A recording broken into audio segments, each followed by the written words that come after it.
सत्संग जी प्यार से कहना धन्यवाद जी।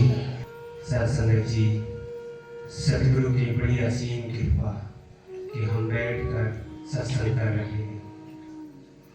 बिना सतगुरु की कृपा, जैसे अभी महापुरुषों ने फरमाया कि सत्संग नहीं मिलता, संतों का संग नहीं मिलता, वास्तव में सही है। और इसी प्रकार दास जो दूर दूर से आए हुए हैं, सत्संग में बैठे हुए हैं, आदरणीय महात्मा मुखी जी भी, और जिसने महात्मा जी अक्सर फरमाते हैं कि ये बाग लगाया तो सदगुरु ने है, लेकिन यहाँ पर न्यूज जिसने भरी है महात्मा नंदकौर जी, आज अपने ही बाग में बैठकर आनंद ले रहे हैं। सत्संग जी, जब जब इनकी कृपा हुई तब तब इस परमात्मा को हम देख पा रहे हैं।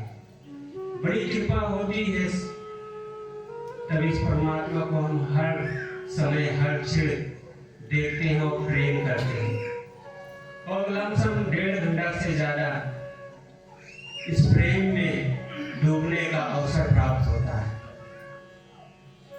जिसने इस प्रेम में डूबा उसका जीवन एकदम खुशहाल हो गया, उसके जीवन से दुख दूर हो गया, कष्ट दूर हो गए। लेकिन यहाँ पर आकर जिसने नहीं डूबा उसका दुख अभी भी बना रहा।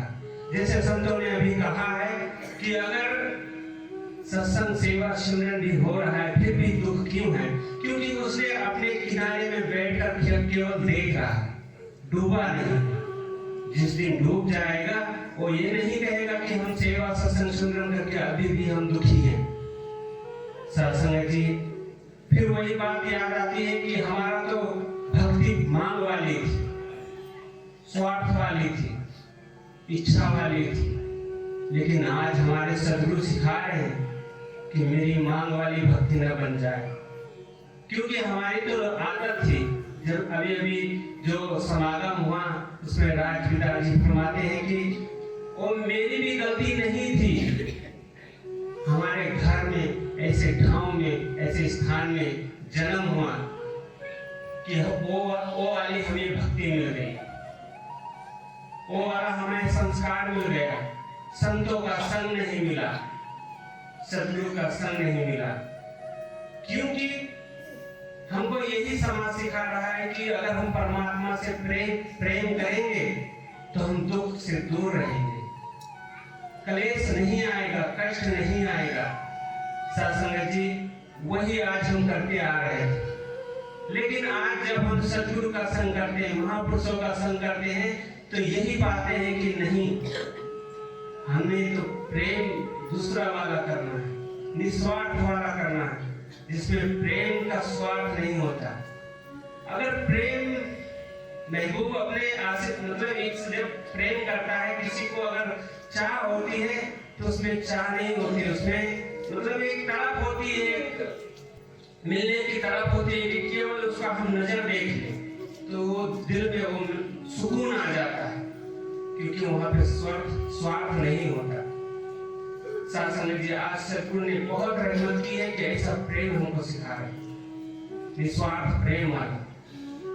सत्संग जी, इस मालिक ने जो बनाया है उसकी प्राकृतिक अगर देख लें कि सूरज हम सबसे प्रेम करता है, सृष्टि से प्रेम करता है, कहीं स्वार्थ छिपा है उसके अंदर, सब पर बराबर उसका रोशनी पहुंचता है।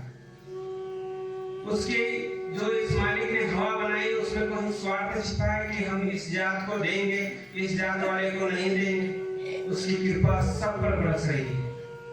लेकिन हमारा जो इंसान का जन्म मिला है उसको बनाया था प्रेम करने के लिए, और इंसान अपने आप को भूल जाता है और स्वार्थ वाला प्रेम करने लगता है। सत्संग थोड़ा हट कर देखो, अगर हम इस ज्ञान में अगर डूब गए, जो हमको मिला है ब्रह्म ज्ञान, अगर इस ज्ञान में डूब गए, इसको जानकर अगर प्रेम करने लगे तो कोई पराया नजर नहीं आएगा, सब अपने। फिर कभी कभी ये भी प्रश्न उठ जाता है कि हम पराये क्यों दिखने लगते हैं? अज्ञान के कारण, क्योंकि हमारे अंदर उस ब्रह्म ज्ञान का प्रकाश नहीं था, तब हम डूब जाते हैं, अपने पराये देखने लगते हैं। वहाँ पे घृणा आती है, निंदा आती है, चुगली आती है। और वहाँ से जब हमारे अंदर, महात्मा कहते हैं, जब हमारे अंदर निंदा, चुगली, ये सब जो कितने विकार हैं, तो शासन जब अंदर आते हैं तो तभी हमको दुख होता है। लेकिन जब हम इस परमात्मा के प्रेम में डूबे रहते हैं तो सोचो, अपने मन से चिंतन करो, मंथन करो कि प्रेम जब होता है तो कभी भी दुख नहीं होता, हरदम सुखी सुख मिलता है। हम अपने आप को भूल जाते हैं तब दुख होता है। जैसे रात पिताजी ने एक बहुत सुंदर कहानी सुनाई थी कि एक राज्य में एक राजा होता है और उसका एक लड़का होता है। राजा सोचता है कि ये मेरा लड़का कोई काम का नहीं है और उसको बाहर, मतलब राज्य से बाहर निकाल दिया जाता है। अक्सर हम देखते हैं जो कोई काम का लड़का नहीं रहता उसको हम यही नजर से देखते हैं। लेकिन जब वो राज्य से बाहर चला जाता है वो लड़का, तो उसका जिंदगी एक भिखारी जैसे हो जाता है। वो भीख मांगने लगता है और खाता है, गुजर करता है। धीरे धीरे ऐसे उसकी आदत बन जाती है और उसके बाद में वो ऐसे जीना लगता है। कुछ समय बाद जब वो राजा को याद आता है, बुजुर्ग हो जाता है, तो उसकी याद आता है कि मेरा तो एक लड़का भी है। अपने मंत्री से कहता है जाके उसके ढूंढ कर लाओ। और जब उसका मंत्री जब जाता है, वजीर जाता है, ढूंढ के लाता है, ढूंढते ढूंढते ऐसे अवस्था में उस लड़के को पाता है कि वो भीख मांग रहा है। जब उस लड़के को कहते हैं कि तुम भिखारी नहीं हो, तुम तो राजा के लड़के हो, ये सोने का रथ है, ये तुम्हें लेने आया है। तब वो लड़का बैठता है सोने के रथ पर, तो उसका हाव भाव सब बदल जाता है। वो सोने का रथ है शायद ब्रह्म ज्ञान, जो सदगुरु हमें देते हैं। इस ब्रह्म ज्ञान को जब इस पर हम बैठते हैं तो हमारा नजरिया एकदम बदल जाता है, हमारा हाव भाव, हमारा चाल ढाल सब बदल जाता है। वो सुकून, वो शांति वाला बन जाता है, वो प्रेम वाला बन जाता है, जिसकी नजर में सब अपने लगने लगते हैं। तो सत्संग जी, वहाँ के लोग देखते हैं, कहते हैं ये तो कुछ दिन पहले तो भीख मांग रहा था, ये तो राजा का लड़का है। अब उस राजा के लड़के से कहते हो जाओ तुम भीख मांग के फिर से दिखाओ, तो नहीं दिखा पाएगा। तो आज वही वाली हमारी भक्ति थी कि मांग वाली भक्ति थी, हम मांग रहे थे। लेकिन आज सदगुरु हमको मिलके हमको ऐसे सहनसा का राजा का लड़का बना दिया कि हम तो अब मांगते नहीं हैं, निस्वार्थ वाली भक्ति करते हैं, प्रेम वाली भक्ति करते हैं, जो सदगुरु ने हमको सिखाया है। शासन जी, कभी कभी प्रश्न आ जाता है कि ये प्रेम वाली भक्ति हमसे नहीं हो पा रहा है, हम सबके नजर में वो नजर से नहीं देख पा रहे हैं कि हम उससे प्रेम कर पाए। अगला बंदा हमसे घृणा कर रहा है, निंदा कर रहा है, अगला परिवार में हमसे निंदा हो रही है, लेकिन हमारे नजर से वो प्रेम वाली दृष्टि नजर नहीं आती। तो दास यहाँ पर यही कहता है कि हरदम उस सुमिरन में डूबे रहो जो सदगुरु ने तुमको बख्शिश दी है, जो दिया है। ये बख्शिश है, तोहफा है। अगर इस तोहफे को हमने निकाल कर दिया तो ये भी चला जाता है, क्योंकि ये शरीर ही तोहफा का मिला हुआ है। राजपिता जी ने बहुत सुंदर उदाहरण दिया कि अगर 100 मतलब कि पानी को उबालो 100 डिग्री सेल्सियस पहुंच जाए तो वो अपने आप बाप बनने लगता है। उसको बाप बनने के लिए आदेश नहीं देना पड़ता कि बाप बन, अब तो बाप बन, 100 डिग्री पहुंच गए। जब ये मन हरदम सेवा सत्संग सुनने में हरदम डूबा रहता है तो ये प्रेम में बन जाता है। प्रेम करने के लिए इसको फोर्स नहीं करना पड़ता है।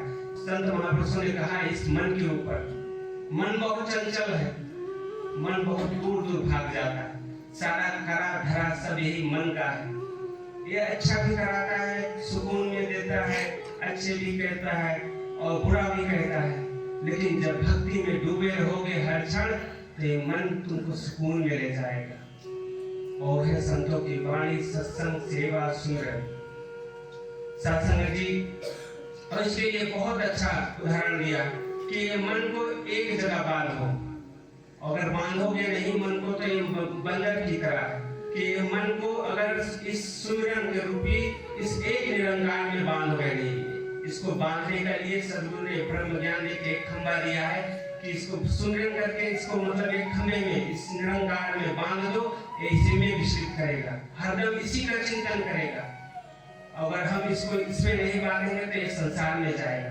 और जब ये मन संसार में जाएगा तो आपको तकलीफ जरूर देगा, क्योंकि संसार तो इच्छा से बना है। इच्छा पूरी नहीं होगी तो आपको तकलीफ होगा ही होगा। साथ संगत जी, ऐसे ऐसे संतों की वाणी है जो सुनने में हरदम हर क्षण हमको सुकून मिलता है। और हम जब इस संतों की, महापुरुषों की वाणी को से दूर थोड़ा हटते हैं तभी हमको तकलीफ मिलता है, तभी हमको कष्ट होता है। आपने शायद समागम में राजपिता जी से एक और भी सुंदर उदाहरण सुना होगा। शासन जी जब इस परमात्मा का जो कृपा बरसता है उस सब पर बरसता है। ऐसा नहीं कि हम ज्ञानी हैं तो हम पर बरसेगा और जो नहीं जानता इस परमात्मा को उसके ऊपर नहीं बरसेगा, सब पर बरसता है। परमात्मा के प्रेम में कोई भेदभाव नहीं है। परमात्मा सबके ऊपर एक ही समान सबके ऊपर प्रेम करता है, लेकिन भेद है तो अपने अंदर। शासन जी राजपिता जी ने एक बहुत सुंदर उदाहरण दिया था घड़ा का, शायद विचार सुना होगा आप सबने तो याद होगा। अगर कोई घड़ा में छेद है, कोई घड़ा उल्टा पड़ा है, कोई घड़ा में ढक्कन लगा हुआ है। सदगुरु प्रत्येक युगों में आता है उस घड़े को भरने के लिए, घड़े से ढक्कन हटाता है, घड़े को जो छेद होता है उसको भरता है, और वो घड़ा जो टेढ़ा होता है उसको सीधा करता है, तब उसको कृपा जो मिलनी चाहिए वो भर पाता है। लेकिन हमारी कृपा क्या, हम जाके फिर अपने ढक्कन को ढक लेते हैं, तो उसकी कृपा कहाँ बरसी, वो बंद पड़ जाता है। उसकी कृपा हमारे अंदर, हमारे मन के अंदर वो जाती ही नहीं, तो उसका सुकून, उसका सुख हम कहाँ प्राप्त कर पाएंगे। सदगुरु तो इतना कृपा करता है कि वो उस घड़े के छेद को भरता है, लेकिन हम निंदा, चुगली, नफरत करके फिर उस घड़े में छेद कर देते हैं। और जो इस सत्संग के में आके बैठ के अपने घड़े में बैठ के जो भरते हैं संतों की वाणी, हम अपनी ही छेद करके फिर उसको खत्म कर देते हैं। जैसे संतों कहते हैं कि अगर तुम यहाँ से जो कमाई करके लेके जाते हो, अगर तुम प्रेम नहीं कर पाओगे, निंदा, चुगली इसी में अगर डूबे रहोगे तो एक तुम्हारा जो कमाया हुआ धन है ये फिर चला जाएगा। और इसी तरह जो ढक्कन सदगुरु फिर हटाते हैं, प्रत्येक हफ्ता हम यहाँ आते हैं, ढक्कन सदगुरु हटाते हैं, फिर उसमें हम भरते हैं। संत महापुरुष कहते हैं जैसे मैं सत्संग से जाता हूँ वो संसार का हवा लग जाता है, ढक्कन फिर लग जाता है, तो फिर कृपा वही रह जाती है। तो शासन सदगुरु के प्रेम में कुछ भेदभाव नहीं है, बस फर्क तो अपने अंदर है। अगर इस अंदर को फर्क को अपने अंदर को देख लिया, प्रेम में डूबने के लिए इतना सुकून मिलेगा, इसका कोई शब्द नहीं। हम आते हैं, बैठते हैं सत्संग में, संत महापुरुष की वाणी सुनते हैं, अगर कहीं गलती से एक शब्द गलत निकल जाए, पूरी की पूरी संगत की अच्छाई शब्द नहीं उसको ग्रहण कर पाएंगे, लेकिन उस वचन को पकड़ के हम पूरी संगत के समय को अपने आप के लिए बिगाड़ लेते हैं कि मालिक ने हमको ऐसे अवसर दिए कि सत्संग दिया है, सेवा दिया है, सुमरन दिया, और बोनस में कभी कभी संत महात्मा घर में पहुंचकर आशीर्वाद देते हैं। कृपा को महसूस करो, एक एक श्वास को इस मालिक ने दिया है उसको महसूस करो। शासन जी अगर इसकी कृपा हर समय हर क्षण प्राप्त करना है तो सेवा, सत्संग, सुमरन में हरदम डूबे रहो। ऐसे बन जाओ जैसे महापुरुषों ने कहा है, कमल की तरह रहो संसार में, रहो घर में, लेकिन अपने मन को इस परमात्मा के तरफ हरदम मोड़े रहो। ये जीवन बहुत भाग्य से मिलता है, जैसे संतों ने कहा अभी भी। और इस जीवन का तनिक भी क्षण अगर टूट गया, सांस का एक भी टूट गया तो चला गया, दोबारा ऐसे जीवन नहीं मिलेगा। लेकिन जो ये अवसर मिला है आपको, ये तो मिला है। और संतों की वाणी हमेशा सच होती है, इसी में डूब जाओ और सच्चे सुकून को प्राप्त करो। दास अपने हृदय की आवाज से कहता है, इस सुकून को बाहर ढूंढोगे तो पाओगे नहीं, और ये तो संसारी है, इसलिए झमेले में मत फंसो। और इस भक्ति रूपी प्रेम जो निस्वार्थ प्रेम मिला, इसमें एक बार डूब के तो देखो। डूबने के लिए तैयार ही नहीं होते, डरते हैं। जैसे नदी के किनारे में चले जाएंगे तो डूब जाएंगे, मर जाएंगे। लेकिन मर के तो देखो इसके प्रेम में मर के देखो, आपको ऐसा सुकून, ऐसा शांति मिलेगा कि इसका शब्द नहीं।